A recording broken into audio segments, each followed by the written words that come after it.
Kita. Huh. So we have included the Kita Q3 report on there. Uh, Apologies for that on the previous agenda that was sent out. We'll be sending this over for updating after the meeting. And we had a discussion question that was added regarding the January 13th meeting at the end of the meeting. So I'll go ahead and share that right now.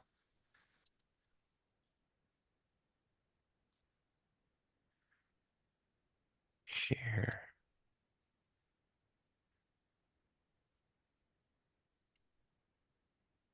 All right, can you all see my screen? Uh, see Yes. the, okay. So I guess we should open and start the meeting with our usual introductions, if everyone. We're going to go ahead, and it is 9:32 a.m. We're going to call this meeting of the Economic Development and Tourism Committee of the City Council of Port Orchard to order. Let's do some introductions. I'll start with myself. My name is John Morrissey. I am the council member at large, as well as the chair of this committee. I'm Fred Chang. I'm also a council member, position 6. Heidi Fenton, council member, position 5. Let's do some city staff. We'll start with Mr. Bond or Mr. Mayor. Mr. Mayor's there. He's at the bottom now. Go ahead. Good morning, Rob Patansu, Port Orchard Mayor. Thank Nick you. Bond, Community Development Director for the city. Jim Fisk, Principal Planner. Sean Raja, Associate Planner. Connor Dahlquist, Assistant Planner. Perfect. And I got 2 others. Who wants to go first? Gary Anderson, owner G. Anderson Group and Commissioner Port of Bremerton. And I'm Sarah Butler. I'm Gary's assistant as well as representing the Port Orchard Bay Street Association. Thank you. And Mr. Morrison. Joe Morrison, Kitsap Economic Development Alliance. Hiya. And there popped down Mr. Clark. Cody Clark, Executive Director of the South Kitsap Chamber of Commerce. Thank you. Is there anybody? I hope my settings don't show people that aren't on video. Anybody I missed? Oop, no, wrong button. Thank you. Okay. Moving right along, why don't we start with the Kita Q3 Economic Development Report? Sounds good to me. So I'll just kind of talk through what this is, and then I'll talk about how December's looking. And a side note before I get started, congratulations to everybody on this call for a remarkable Saturday night. I'm really proud of everybody involved in that, and I'm really thankful, and I think it's really important to our community, and it's a feather in everybody's cap. So congratulations. Really, really great job. The top shows essentially what the Department of Commerce mandates that we go do on a annual basis, working with companies in business retention and expansion, sending out recruitments, helping companies who want to start up, connecting companies to export opportunities, and training businesses and events. And so, you know, where Kita is the strongest is in business retention and expansion. Where we are among the weakest is in recruitment. One of our major efforts this year is to conduct an industrial land and building study that'll help inform some of that. And I can talk a little bit about that because we're working on it presently. Major initiatives. We also run a company related to government contracting opportunities that has been very successful, particularly in, I think, October of this year, where we saw one building get leased in Bremerton related to Navy opportunities, 300 jobs anticipated downtown. We're starting to see a lot of movement and indications that more movement may yet come from some of the Navy's work in downtown Bremerton. We run a maritime autonomy program that's funded by the Washington Department of Commerce.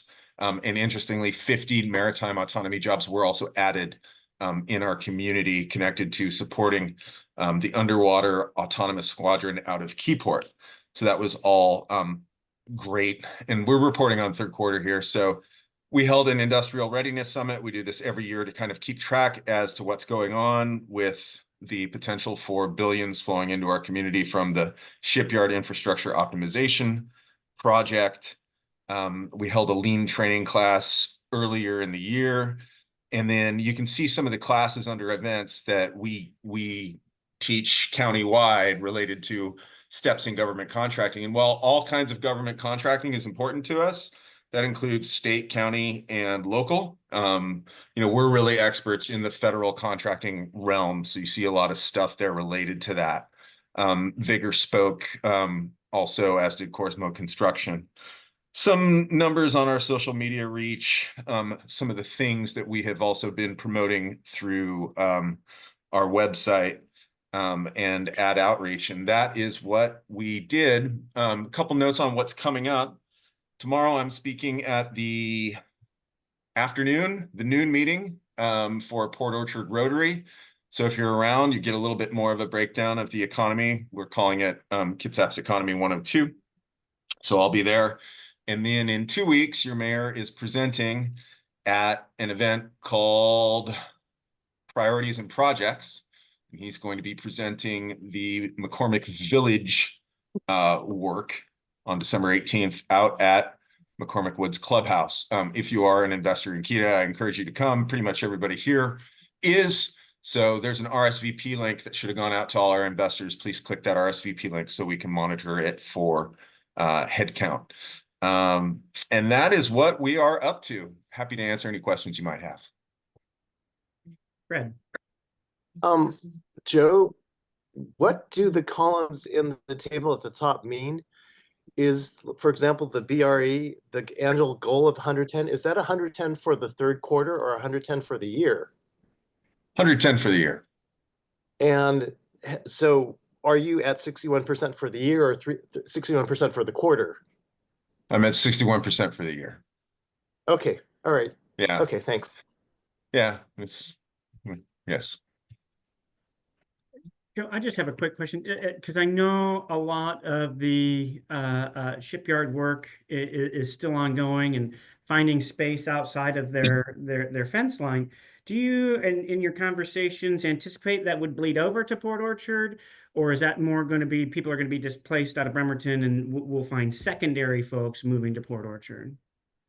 I would anticipate that Port Orchard's economy will directly benefit from investment in PS&S IMF. 100%. It's too big of a project for such a small community. Yeah, that's kind of what I've gathered, and I don't know if we have enough space. So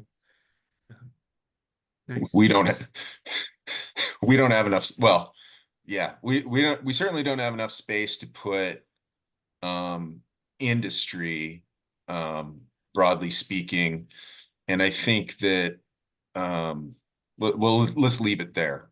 Yeah. And those details are going to take another month or two for us to sum up. But I've gone through about half the documents that our consultants have provided, and that's what it's looking like. Heidi? Yeah, Joe, will you explain a little bit more on that child care capacity task force? Yeah, so this was something that one of my colleagues, James Davis, is working with the county on. And, broadly speaking, and the reason economic development's involved is there are some indications that we have a slightly lower rate of women participating in our workforce than in other communities, even in Washington. And the childcare affects that, right? And childcare is one of the great pain points kind of in our economic lives for a lot of people right now. So there's a lot of activity happening in downtown Bremerton to improve childcare access. And then, of course, we have Treetop Village here in Port Orchard that's grown and expanded. So what we're doing is we're working with the county and some local stakeholders, trying to find ways to increase supply of childcare providers. So we've talked to a couple companies, that's my recollection, some technology hubs, some childcare training programs, and that's where we are right now. Yeah, and I can see that. And of course, I did daycare in my own home for 30 years. I think, and this is probably out of what you would do, but permitting for to encourage people to do it in their own home should be way different than a facility. And right now they're pretty still equal. And so you probably don't have anything to do with that, but permitting for the different two would be a really nice step to go forward. I can, I don't know those details. Mhm. But in general, permitting can help solve a lot of the pain points that exist in our community, from housing to facilitating investment to creating childcare opportunities, I'd imagine. Mhm. And anyway, that was good though. Thank you. Thank you. Any other last questions for Joe? Hey, Joe, just for the good of the group, where are we at on the industrial evaluation or assessment? I would say we're somewhere around 60%. So the work's been done, but it's trying to get it all into a draft. And so I've reviewed some recommendations. I've reviewed the key recommendations, and I've reviewed some of the key statistics and numbers. And then there are some other pieces that are still coming in, like, what do other communities look like? How do we compare to some of our local communities nearby?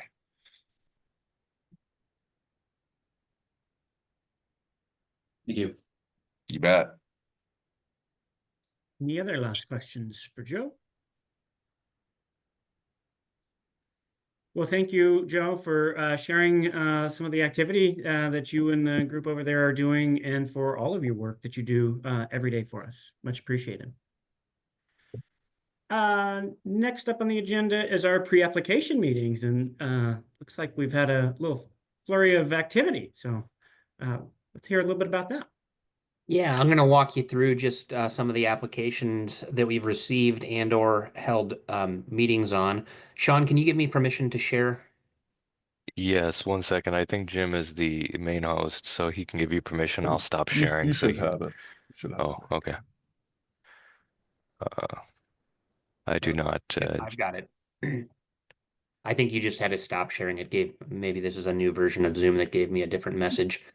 The first pre-application meeting here, this is a engineering level concept drawing, and so it's a little hard to see, but this is Highway 16 and Sydney Road Southwest, just where it goes underneath Highway 16. We've received a pre-application meeting for a storage facility as well as a small apartment complex on the same site, and so these would share an access road. And it sounds like this is probably going to move forward on a somewhat expedited schedule. I think we've already received a critical areas report for review. But the big thing here is that the city is getting ready to do a non-motorized improvement to Sydney Road Southwest, as well as we're planning an overlay of the pavement there.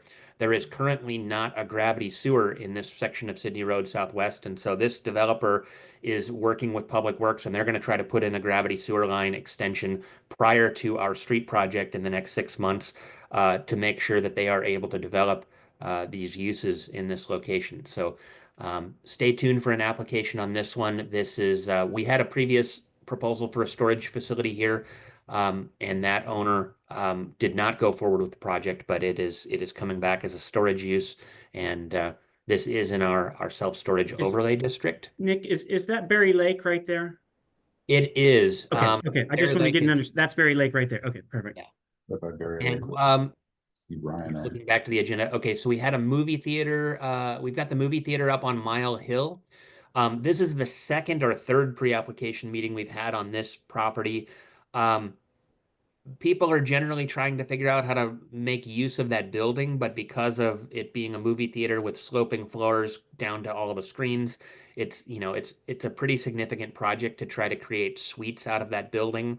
We had another developer coming in wanting to convert this whole site to apartments a few years ago, but at the time the council was generally not supportive of losing commercial land within the city because this is on Mile Hill. So whether somebody goes forward with the project here or not, I don't have a strong sense that something is imminently going to happen, but people are trying to figure out what to do with this building, even if it means just demolishing the existing structure to take it off the tax rolls because they are not getting any income out of the property right now. The next one, the Diaz subdivision. This is another site. This is off of it's near the industrial park, and I'm going to actually, let me go to Google Maps and show you. Is this the same property that was going to be apartments? Because there were The Diaz apartments apartments? are along Old Clifton Road. So Mr. Diaz owns several properties on Old Clifton Road. And there's a creek here that runs parallel to Old Clifton Road that separates the back half of the site from the front half. And so this subdivision, oops, let me go back to.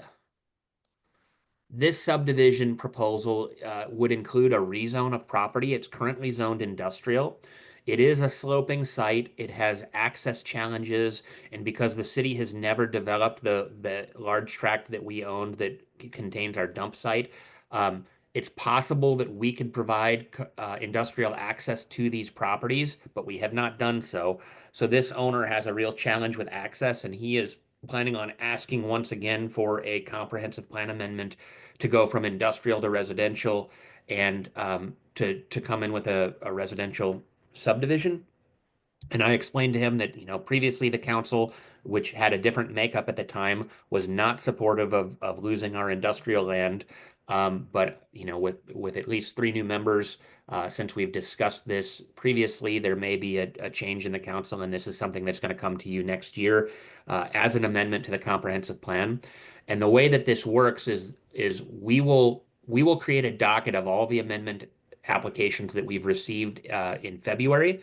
It goes to council, and you decide whether we're going to work on these or not. And you are not obligated to consider any of the amendments if you don't think it's a good idea.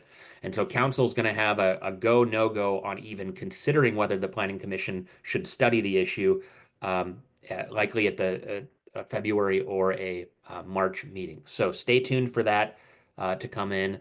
And if you want more information, you can contact me offline. The next 2 projects are, I've got them up on Google Maps. We have on Mitchell Avenue, this is next to Rill's funeral home. There is an existing building that is vacant. The previous owners did a lot of demolition to the interior, so there is no certificate of occupancy on this building. And we have a pre-app upcoming on this one to convert it into a church. There are all kinds of challenges with the site concerning stormwater, access, parking, ADA accessibility, and so we'll be meeting with them here in the near future. And then finally, the Bridgeview Apartments project. This is back from a previous developer had gotten building permits and site development permits. They went bankrupt, and so it's come out of a bankruptcy proceeding. There's a new owner, and they're intending to resurrect the project just following the existing plan and permits, which are still valid. And so expect to see some movement on that here in the not so distant future. And finally, the Blueberry Apartments at the corner of Blueberry and Bethel.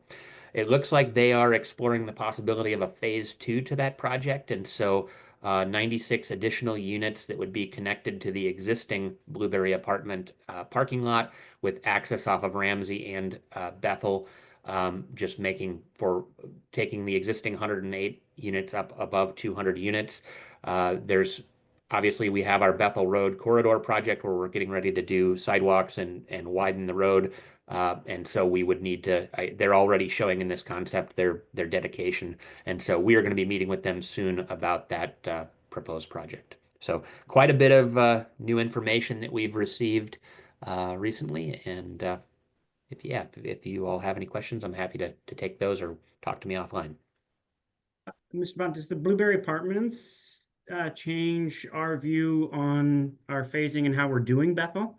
I mean, I assume that we'll have some additional impact fee money, but I just didn't know if that would impact that adjacent project. No, I don't think it will. And in all likelihood, we will do a development agreement where they get an impact fee credit against the value of the right-of-way dedication, because that dedication is something that we otherwise would have to acquire. So I would say if this goes forward, you'll probably see a development agreement in the near future that will include deeding that over to the city. And Nick, wouldn't they likely just write us a check for their sidewalks and some of their frontage improvements if the credit isn't sufficient? Because we don't want them to build sidewalks that we would then turn and tear up in a couple of years from now with our project. Yeah, I think so. Our impact fee program is supposed to fund the construction of those sidewalks. So they will pay their impact fees less any credit for the right-of-way dedication, and we will probably not make them build sidewalks now because we want them all done seamlessly as part of our overall project.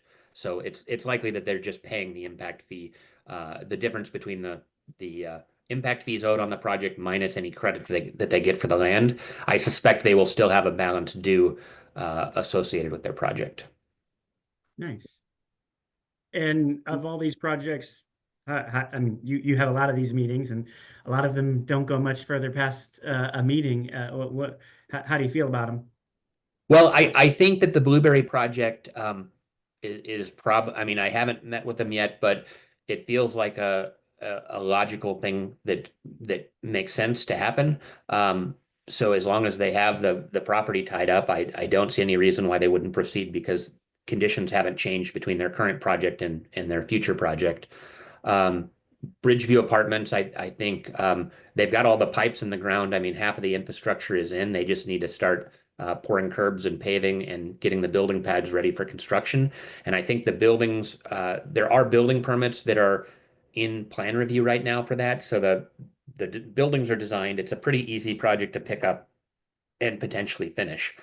I've met with Kitsap House. I think they're pretty that's who's buying the old bingo hall on Mitchell there.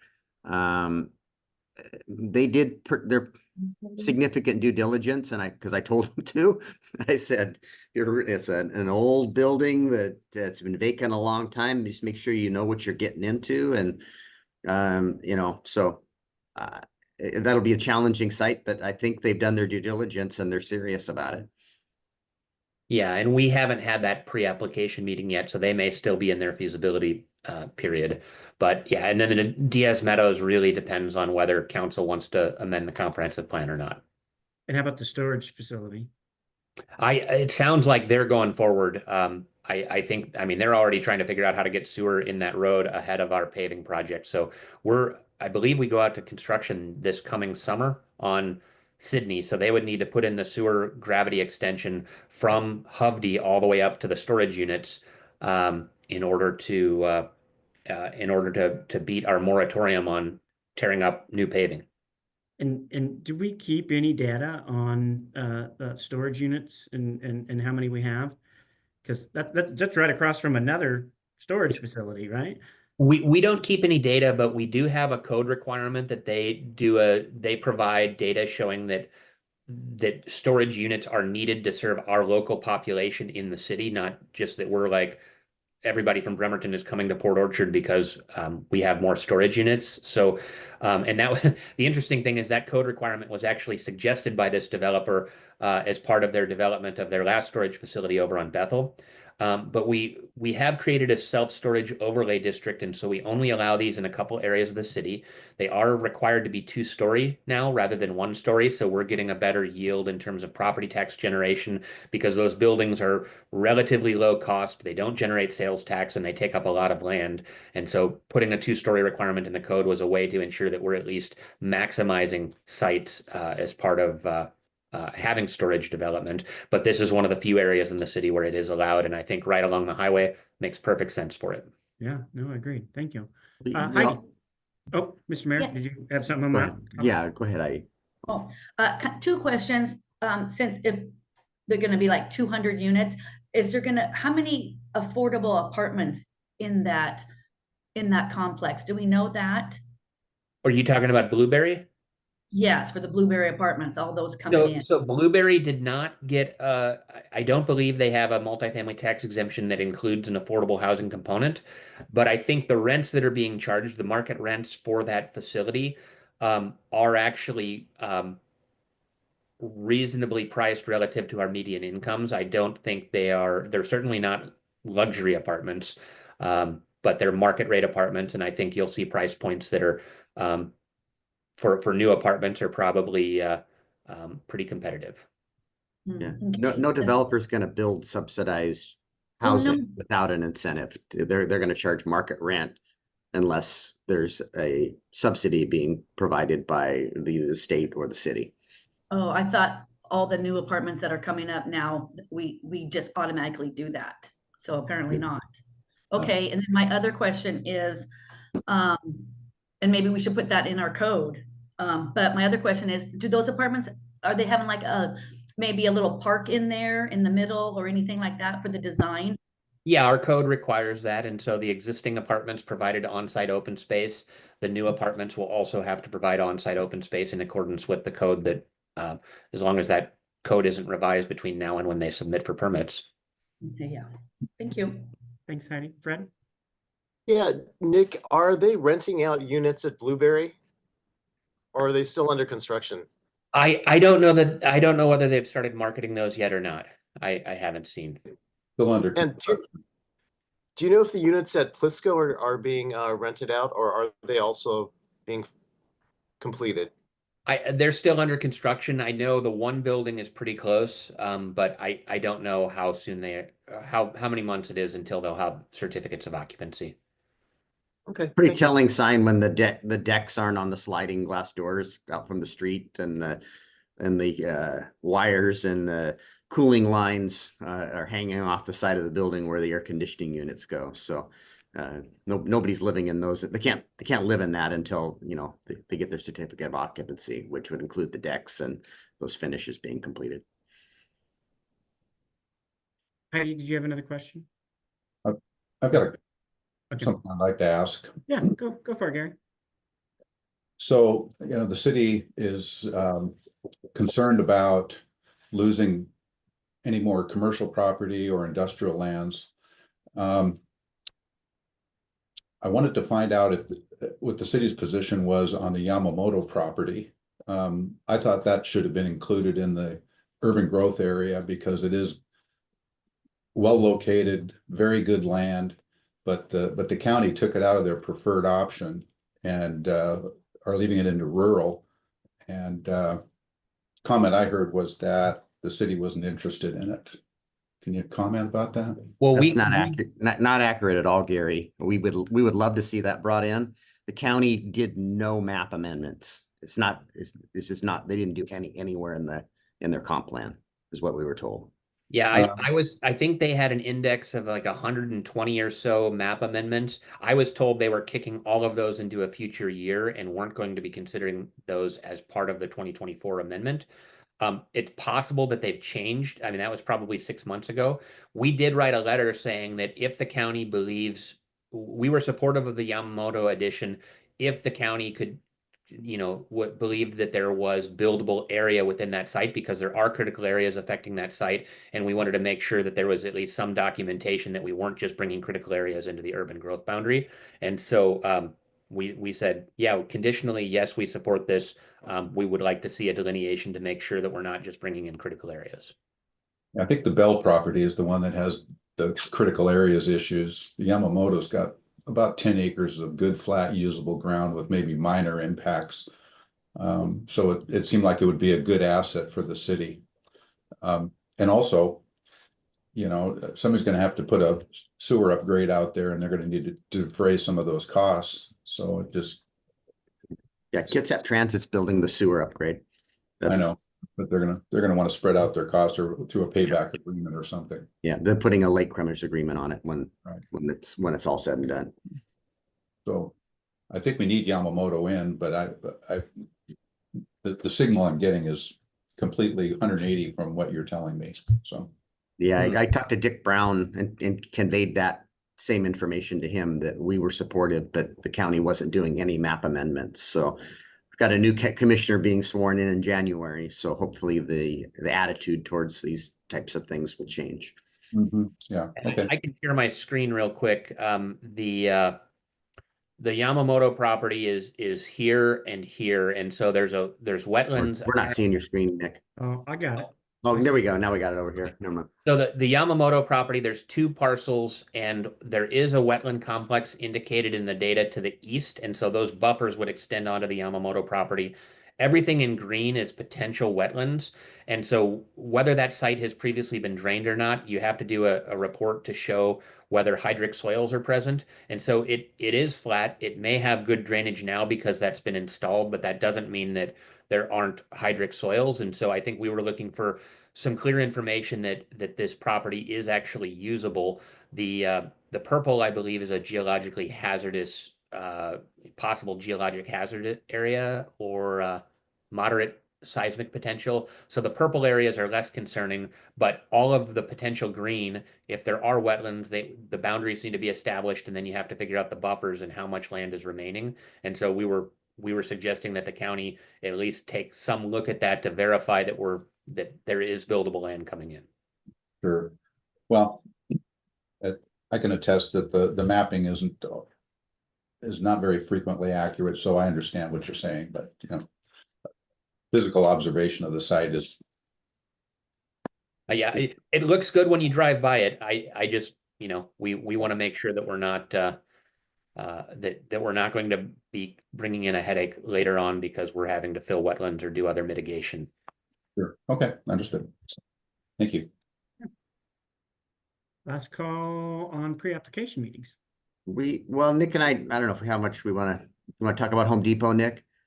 It was kind of disappointing last week. We had a meeting with them. They flew in one of their executives from Atlanta to, I kind of felt like to give us a what for, why they've lost a year on their wetlands analysis. And after the meeting, Nick sent them that we've been waiting 6 months for their consultant to send us additional information that Ecology asked for. So that's where it's been sitting. I think they're going to market the property, which is disappointing. They need to, and if they're going to, they need to get their LDAP permit and grade the site and do their mitigation, because our critical areas are going to come under review again this year, and with potential changes coming next year that would make that site even less developable. And so we really like to see them at least take those actions and protect their developable land and asset if they're going to intend to market it. But they've got some, in my opinion, goofy accounting methods that they use. They count the carry costs on a site from its acquisition, which has now been 20 years, against the development costs. And they compare the development costs to all of the potential sites they're developing, and other states don't have the energy codes requirements and other things that we have here in the state of Washington that are making it more difficult for national developers to do business in our state. So it was disappointing. It was a disappointing meeting. I thought it was going to be something exciting, and it wasn't. So hopefully we can get them to move forward. I'd love to have the Home Depot store, but a minimum, though, I want them to, I guess, preserve their development rights on the property, so that somebody else could maximize that site on our commercial corridor. It could be important to the city. Is there any incentives the city can offer them to encourage them? They suggested a number of things that are legal in Texas and aren't legal in Washington that they wanted us to do. So like rebate all their sales tax back to them to the tune of about $1 million, but we're not allowed to do that in the state of Washington. So we talked about the roadway and the roadway improvements, and in giving them, impact fee credits for their frontage improvements and things. So there are things we can do, but not to the magnitude that they're wanting to see. Yeah, I would add that I think Bethel being in the condition that it's in today, we require them to make frontage improvements, and it's like a 3/4 street improvement with their access and sidewalk and everything. That's a pretty major cost. And if the city chose to prioritize that, 5 years ago, we might be in a position to have that built in support of the store. But right now it's falling to them. They can either wait for us to build that, or they can move ahead and build it themselves as part of their store development. And so they don't want to wait, and they also aren't excited about building the road, but we have a framework in place to give them a credit for that. We did talk a little bit about the transportation improvement, what do we call our tax increment financing district that we mentioned a few months ago. If we were to create a TIF district, it's possible that we could take on more of the Bethel corridor, but it's not going to be done on their timeline where they're wanting to break ground on a store in 18 months. It's probably, if we created that, it's probably 5 years at a minimum before we would be able to go to construction. And what was their timeline? Are they trying to move quicker rather than not? I mean, It's only going to get more expensive. I get that, but their target keeps changing because they don't want to open a store in a construction zone, and we've told them we're not breaking ground until 2026, 2027 at the earliest. And they said, well, we're going to wait for the road to be done, but now it sounds like they want to move forward ahead of the Bethel project. So we really haven't pinned down exactly when they intend to build. I think they're still the corporate wants to build a certain number of stores nationally per year. Whether this is a 2025 store or a 2029 store, they're just trying to hit certain quotas and move forward on a number of projects. all right. Thank you. Okay, and the next topic we have is our January 13th meeting. Yeah, we just wanted to see whether the committee had any ideas for topics for January 13th. Obviously, with the holidays, our ability to create things for you to review is somewhat limited, and so it might make sense to cancel January and to start the year in February once we've had a full month of putting things together for you. But if you had something pressing, we can move ahead with the 13th. If not, it might be a good idea to cancel. Okay. Fred? I just wanted to point out that Joe had raised his hand. Thanks. Thanks, Fred. I'll wait till we have this discussion and then I'll circle back. Thank you for pointing it out. Appreciate it. So hearing no objections to January 13th, I would venture to guess, Nick, you are absolutely accurate. We're going to have a nice break with council as well. So getting our feet back underneath of us, I would say, unless anybody has a topic they want to, Joe? No, I'm in You're support waiting? of this. Okay. I'm sorry. I'm waiting. I'm in the queue. I just figured out how to raise my hand digitally after 20 years on Zoom. Perfect. What feels like 20 years on Zoom. You make me feel good. Not because this feels like 20 years, but because of the pandemic. Anyway. Yes. Yeah. Okay, let's go ahead and cancel January 13th, and we'll move forward with the February meeting. And then we'll check in with the group around the 13th of January for meeting topics for February. Perfect. Thank you. Thank you. Okay, now it comes to good of the order round table, and I think we want to start with Mr. Joe. Okay. So I wanted to circle back on Home Depot a little bit with Nick, and then I wanted to ask Gary what he's seeing, because Gary's kind of the front end of what is happening in our community in some ways. So Nick, just wondering, do you have an idea of what a typical Home Depot store would contribute in sales tax? I know this is kind of we could figure it out. Yeah. So first of all, sales tax data is confidential in the state of Washington. Uh-huh. Oh, okay. The finance director and the mayor, I think, get to actually see the specifics of who's paying what. You have to sign an agreement with the state in order to view that information. But I think, sales tax or Home Depot, when this thing first started, came to us and said, oh, you're going to get all this new sales tax money. We'd like to get this rebate from you based on all the additional revenue we're going to bring. And they were talking about how much revenue they were going to bring. And I said, well, how much is Lowe's going to decline as a result of opening Home Depot? And do you have any information on how many customers might be foregoing Lowe's or Aero Lumber or Ace and driving to Silverdale or Gig Harbor? Because what is our net increase rather than what is your store likely to do once sales sort of equalize between all of the competitors within the city? And they weren't able to provide me that information. So I don't know what the overall lift would be. I think there is some lift to be achieved, but I assume it comes at the expense of other stores within the city. Without mentioning names, they would be in the top 5 in the city. Yeah. If not top 3. And you would, RVs, cars, box Yeah. stores, so. Yeah. It's an interesting, when you talked about the TIF district, I was like, well, maybe you should save. Well, so I think you get 2 TIF districts per Mhm. community.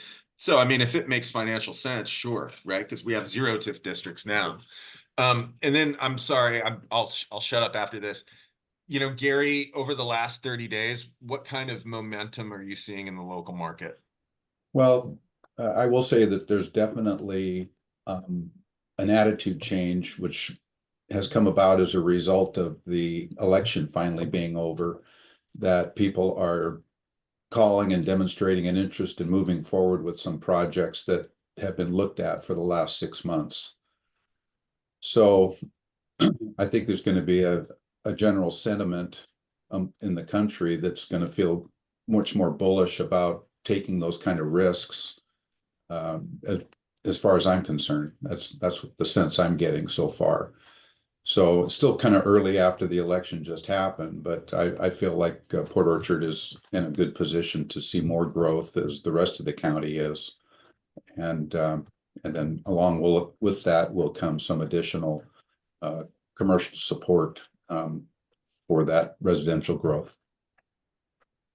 And not to keep kicking Home Depot, but when the executive told me that they intended to market the property, they'd done that previously, but they wanted, what was their price per square foot, Gary? Do you remember? It was really high. It was Seattle prices. Yeah, it was $16-17 a foot overall. It was really high. Yeah, and they wanted it on a third of the site is wetlands, and they wanted it on every square foot.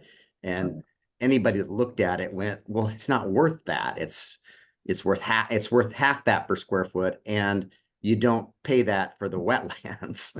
So, and I shared that with him, that, just because you're going to market it doesn't, if you're going to list it in the manner you did previously, it's not going to sell. Does their site plan show any out pads or other 2. retail? 2? I think there's 2. Is 1 or 2? A second, I got it on my wall here.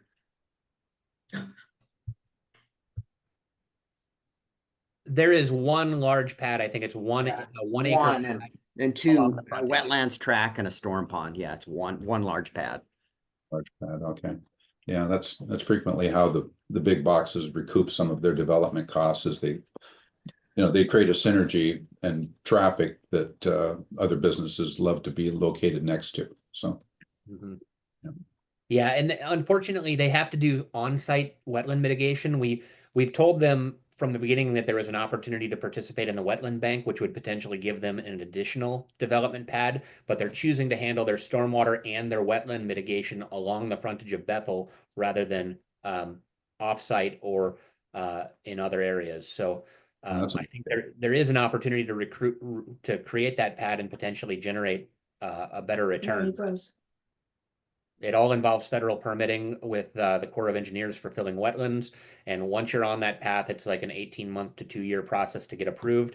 And I think if they were to change direction now, it's only going to draw things out even longer. Yeah, they already went down that road once. Yep. Heidi. Yes, I still want to give another shout out to the Holiday on the Bay. The word I came up with was magical. It was so beautiful with the lights everywhere, the marina, all the businesses, I think did really well. The stage was fantastic. No Charlie Brown tree. That was fun. The band in the parade. I just can't wait till next year. Port Orchard Town is people are going to hear about it and they're going to want to come down to the event. So talk about economic development and tourism. Yeah, it was just so nice and special down there. It was a great event. Couldn't say anything better about it, other than it's just the beginning of some positive momentum for events and things going on downtown. So, yep. South Kitsap showed up for sure. Yep. It's great. Okay. Any other good of the order? I'd just like to add that I really appreciate the update on Home Depot. I thought that was very interesting. And I'm personally ambivalent about whether or not they want to build their own store, because I think that if they market it, there could be something more interesting. I'm not sure another hardware store is what the area really wants, but so I'm kind of ambivalent about their, I understand they want, the environment that they have in Texas, I guess, but that's certainly not what we have here in Washington. Thank you, Fran. All righty, hearing no others, we will call this meeting adjourned at 10:16. Thank you all for being here. We will see you in February. Okay. Thank Happy you. holidays. I